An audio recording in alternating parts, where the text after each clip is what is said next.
Hi, thank you for watching my channel today. My name's Sarah and my channel is called Your True Shelf. Today I'm filming my wrap up for the month of September. It's quite a short reading month for me. I only read 3 books in September because I just had a lot on. I wasn't always in the right headspace to read, and so I will crack right on anyway and tell you about the books that I read. So the first book that I read in September was Quiet by Susan Cain, which I did as a buddy read with Sian from Shani Reads and her husband Bert and Charlotte from Tired Mama Tries to Read. And this is a non-fiction book about introverts. So it's subtitled The Power of Introverts in a World That Can't Stop Talking. Susan Cain is a lawyer, American lawyer, and she's written this book to talk about the pros of being an introvert in a world which seems to focus purely on extroverts and where introverts often get overlooked. So for instance, in business, they may get overlooked. Their ideas may not be heard because they haven't they're not comfortable necessarily to put their ideas forward in a group situation. And it talks about how introverts learn in different environments in a better way, or they sort of get on with their work in their own office as opposed to open plan offices, and about how they maybe feel that they are not discriminated against, that's too strong a word, but excuse me, where people don't aspire to be introverts necessarily.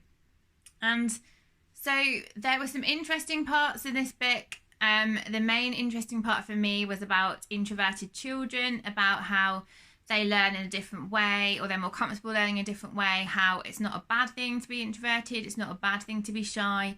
They might need more downtime, more quiet time, more space on their own, less social interaction, that's all fine. And to basically support that rather than trying to make them extroverted. Now, this book is written by an American woman and it focuses pretty much solely on American culture, which I found really disappointing because we sort of, I think, picture Americans as quite extroverted as a nation, and that maybe it's a thing that's valued to be quite sort of loud and gregarious, but actually I wanted to know about other places in the world as well, and this is so America-centric.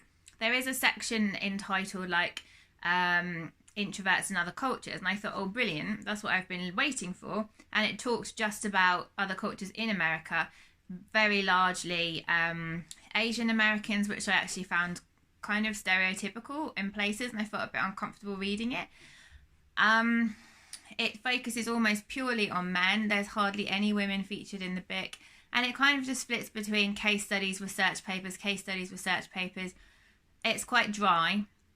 It's not very engaging, and I also felt that it's very sciencey, which I understand why, because she wanted to evidence-base her theories, but you know, particularly Sian and Bert and myself discussed this a lot about how we don't feel that what our beliefs are, that the personality isn't purely based on nature and nurture. So like we talked about like the spiritual side of personality and why people may be born with certain personality types and how that serves them and their purpose on the earth, and talked about astrology and all different stuff like that, which is of interest to us. I appreciate that's not of interest to everybody, but no other cultures or knowledge or anything was explored in this book. And even if she didn't want to include stuff as her own opinion, it would be nice if she'd have kind of looked at other cultural beliefs about introversion or extroversion and about quietness, you know, in terms of like meditation and that kind of thing, which she didn't really touch on at all, so I was a bit disappointed. So overall, I gave this book 2 stars, and I probably would have DNF'd it had it not been a buddy read. The second book that I read this month was another buddy read, which I did with Jo Smith, and that is Sons and Lovers by D.H. Lawrence.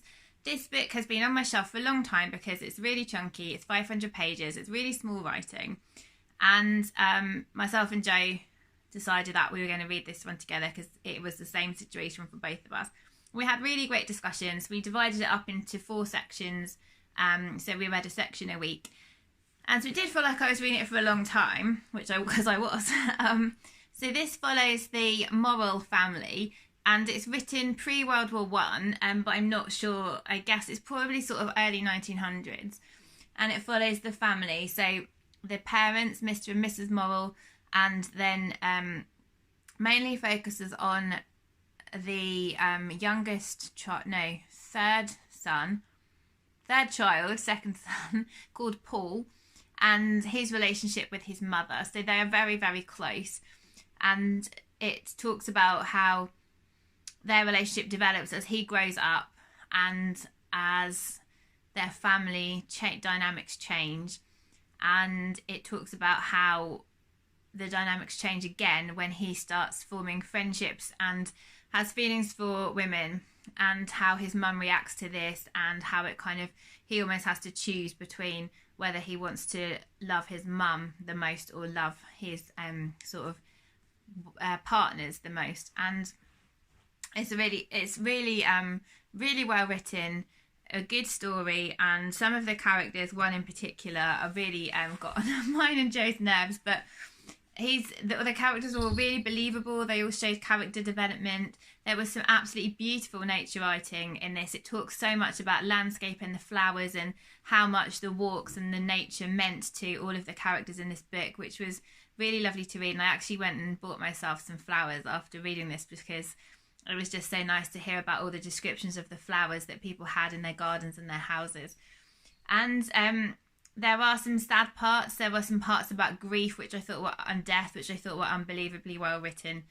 And I would read more D.H. Lawrence. It's really hard for me to say too much about what happens in the story, because it would sort of spoil, if you are going to read it, would spoil it if I was to say about what happens to certain characters and certain relationships, because it would just, like I say, spoil the plot. So I really enjoyed it, and I gave it 4 stars. And then the last one that I read this month, I listened to on audio, and I absolutely adored. And that is The Muse, not The Miniaturist, The Muse by Jessie Burton. This is her second book. I love The Miniaturist. I think I love this one probably a smidge more, maybe, or equally as much. This is split into 2 time periods. So there is the 1930s and the 1960s. And this focuses on, so there's a woman who's come from the Caribbean called Adele, and she has moved to London, and she has got a job in an art gallery in a clerical role. And one day a man comes in with a painting, and the painting has a very strong reaction from the people who work at the gallery, and we don't know why. And then the other part of the story is set in Spain, around the Schloss family and the Robles family, who are, so the Schlosses are, I can't say the name, Schlosses are rich people who live in Spain, and they have Isaac and Teresa who work for them, and they are involved in the art scene in a different way. And then the 2 stories slowly converge, and there's a mystery which is kind of woven throughout the whole story, as well as a love story, past and present.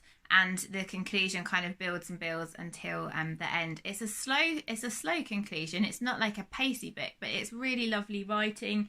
I love Jessie Burton's work.